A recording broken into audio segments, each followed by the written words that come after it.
am dealing with a little bit of an engine problem on this trip. Then we got a notification that we had to evacuate because of a nearby fire. Hi, bud. Wow, look at this one, Julia.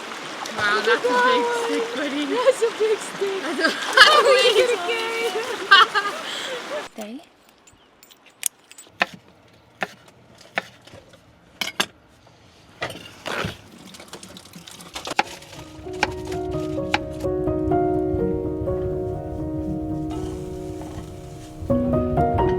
He's so dirty. You're a different shade, buddy. You're a completely different color. You look insane. I've never seen him that dirty in my life. Never. Unfortunately, I'm dealing with a little bit of an engine problem on this trip. My check engine light came on, and I think that it has to do with my spark plugs, ignition coils, or injectors. And it's a Saturday, so I can't really get that sorted out, but there is somewhere that's open, and I want to see if they are able to read the error codes going on in my vehicle. It's a 30-minute drive, so let's get started. You would rather have the barbecue? Okay, actually, sorry. Can I change the Philly cheesesteak to the barbecue sandwich? Yes, you can. As we were driving through Gunnison, we stumbled across a food truck that said vegan AF, so we decided to stop by and we got watermelon juice, which is so good and refreshing. And we also got a barbecue sandwich. I guess it's more of a burger. That looks so good. Oh, that's good. I went to O'Reilly's and it is detecting a misfire in 2 of my cylinders, but I've already changed the spark plugs last year. And I also changed an ignition coil on this trip. So I've come to the conclusion that I'm pretty sure my vehicle is just glitching and it's telling me that I have misfires that I don't actually have. So if you are having a check engine light and it's telling you your engine is misfiring, but it doesn't really sound like it is, then this could be the issue. Just to play it safe, I'm going to put some of this fuel system cleaner in my gas tank, and then I'm going to fill up my gas with premium gas.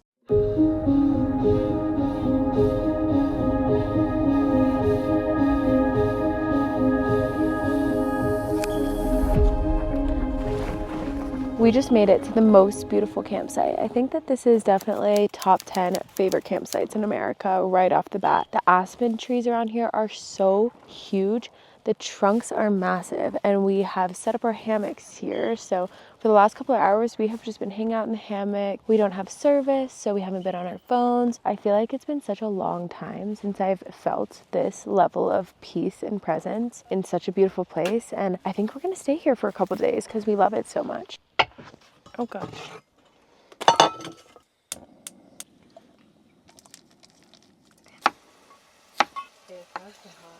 Can I have the bone broth, chicken, and farmer's dog since you're right there, please? Choya can be kind of a picky eater, so I just gave him a little bit. Now that I know he's eating it and he seems like he wants a little bit more, I'm gonna give him a tiny bit more. Have I not sat in that seat this whole time? I intentionally this morning sat on that side to see how you would feel about sitting on this side. I thought about it. You sit there all the time. I realized that every time I visualize myself in the van, I am sitting here. And I was like, why do I do that? Because I feel like that spot makes so much sense. Wait, should we switch? Should we? I want to see how it feels. This is so, like, I'm still in the middle of building my van, so excited about it, core. Oh wait, where's the shampoo and conditioner? I thought I brought it.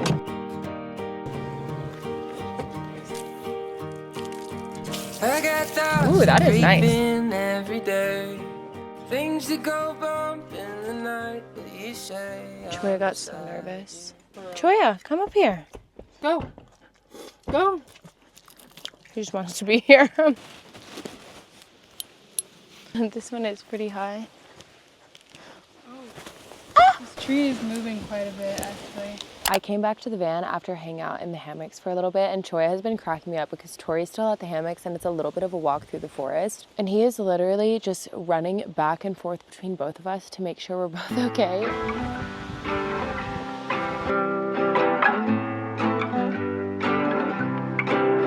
Come on, bring it here.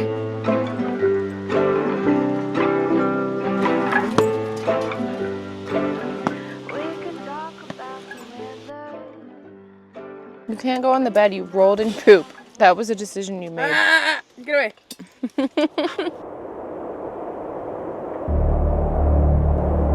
There was this this tree over there that had all these huge branches and they literally crumbled and fell, but it was like one of the top branches.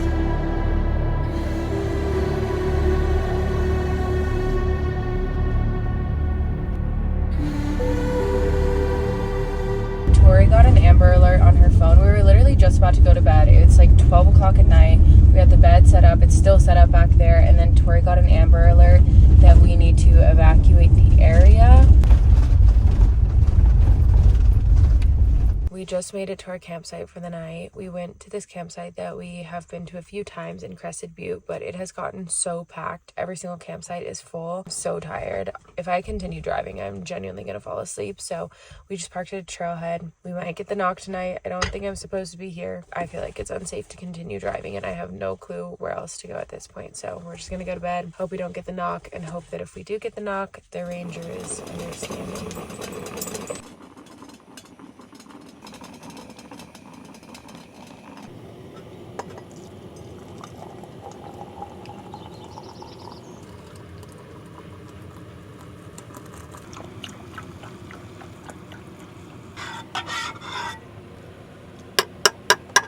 That's so good.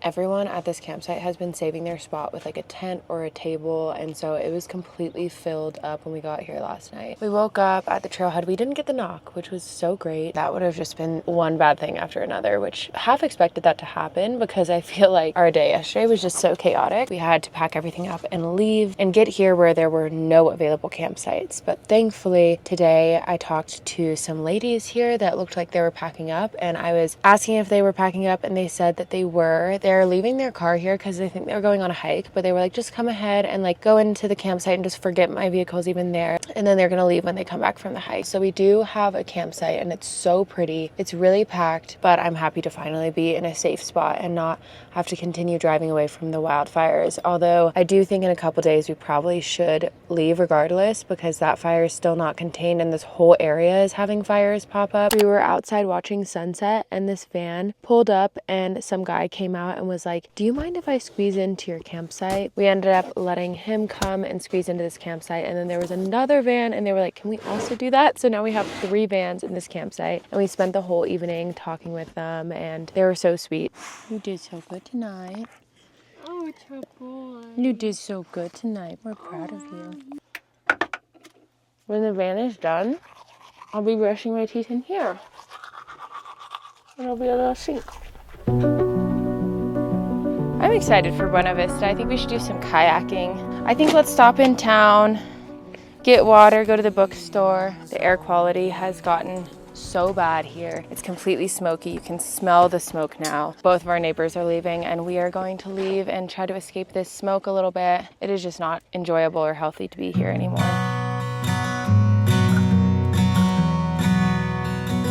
Before we leave town, we're gonna stop by one of our favorite bookstores in Crested Butte because it also has coffee. We're gonna get coffee before we go. The air quality is really bad here though, so we're not gonna stay too long. We're gonna try to leave as quickly as possible. We're gonna leave you here, okay? You're gonna just be too stressed. It is so busy in Crested Butte today, so we are leaving Troy in the car.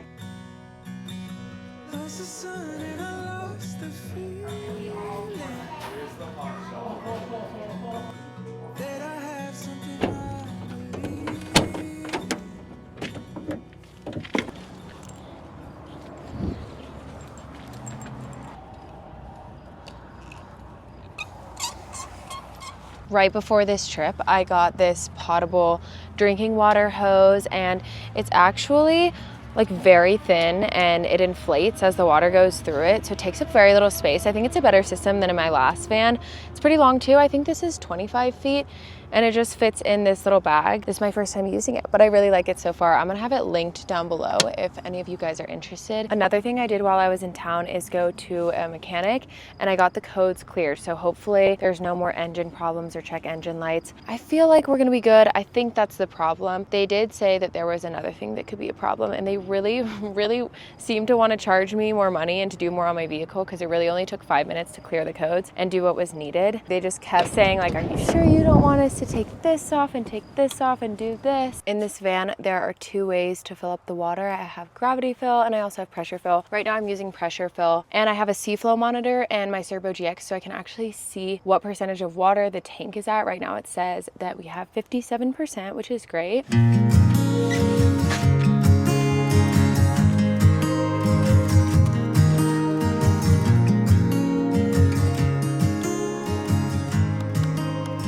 This is my outdoor work setup for the week. We have these 2 hammocks set up, one for me and one for Tori, and it's really close to the van. I can actually see the van. This campsite is so nice. The weather is amazing. We're beside a stream as well, so we can go walk and dip in the river. It's very private, so Choya can explore on his own, which is really nice. And because the weather is so good in Colorado this time of year, I've been loving working outside. It usually takes me about 1 or 2 full days to edit a YouTube video. That's a lot of time on my laptop, and sometimes I can feel a little claustrophobic in the van if I'm just sitting down all day working. So it's nice to switch it up and be able to work a little outside as well. And the way I'm able to do this is with my Bluetti portable power station. The one I brought on this trip is the Bluetti Elite 100 V2, and I think that this might be my favorite Bluetti power station so far because it's also the smallest one that I have, and it makes it so easy to carry around to work outside. This entire trip, I have only been working outside actually. Every single time I use this power station. I only charged it once in the beginning of the trip. As I was driving, I was charging the power station. That way I was able to have 100% for the rest of this week, and I haven't charged it since then. I've used it for multiple full days while editing, and I still have 30% about. This power station is only 25 pounds, so it's so easy to carry on short walks. It doesn't take up a lot of space in my van, which is nice because I don't have a lot of space, and it's also very straightforward. There's nothing complicated about it. You just plug in your devices. It's so quiet that it's not distracting at all when I'm editing my videos. It also has fast charging, and you can charge it with solar as well. This is the perfect power station for weekend camping trips, tailgating, or even short hikes. It's the smallest one I have ever owned, and I am loving it so much. If you are interested in getting one for yourself, I'm gonna have the link in the description so you can check it out. If you do end up getting this power station, let me know what you think of it and if you love it as much as I do. We made it to a campsite, and it's amazing because the skies are clear, there's no smoke. Come on, Troya.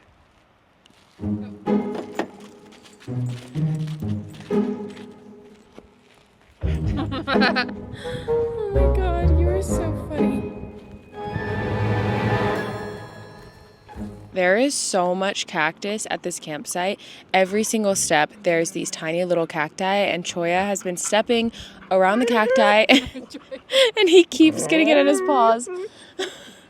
So we put his shoes on. On our journey, we stopped in a few mountain towns. Obviously Crested Butte, because that's where we're camping. We also went to Buena Vista, and I have a little haul for you guys. I love everything we got. Starting with this Osprey Dry Day Pack. It folds up so small. It's super lightweight. It's waterproof. It goes into a tiny pouch. It seems to be very comfortable. I feel like I have bigger backpacks, but I don't have a small one, especially not one that folds up this small. I've really been needing one of these, so. Okay, I bought these sunglasses today at a really cute mountain shop in Buena Vista. They're good for hiking because they have this like gradient on them. So when you're looking down, it's like normal coloring, but then when you're looking up at the sun, it's orange. So it's just really nice, and I love them. Next, we got some books. We got this from our favorite bookstore in Crested Butte, which is also a coffee shop. I got the book So Far Gone, which is about a journalist or a writer who goes off-grid and then leaves their experience off-grid to go search for their grandchild. This has been on my list for a really long time. I have a list of all the things that I want to read, and this one is Women Who Run with the Wolves. And along with our books, we also got these really cute bookmarks. We got these in Taos, New Mexico, though. We bought them, and then later we realized Sarah got the one with the butterfly, and she has a butterfly tattoo. I got the one with the dragonfly, and I have a dragonfly tattoo. I also got this, I love this really one. Cute skirt. I have been in my orange era. As you can tell, I love the color orange, and I especially love this dark, rich orange. These are sun hoodies. When I tell you guys, they're like the best creation on planet Earth. I mean it. Passionate about her sun hoodie. She dips it in cold water when we're working on the van build, and we're in Texas working on the van builds in summer, so it's like 100-degree heat, and she feels cold all day, so she's really passionate about it. This is the brand Patagonia. I like that it's not full length. It's a little cropped, but not fully cropped. Then I got these shorts from the brand Free Fly. Super breathable, super lightweight. I think it's gonna be great for hiking. We haven't gone shopping in a while, and I feel like we haven't been in nature in a long time, so we're kind of missing some essentials. And I would say that some of the things we got are essentials. Skirts are essentials. Skirts are essentials. Cute bookmarks, that's an essential. Me justifying all my purchases.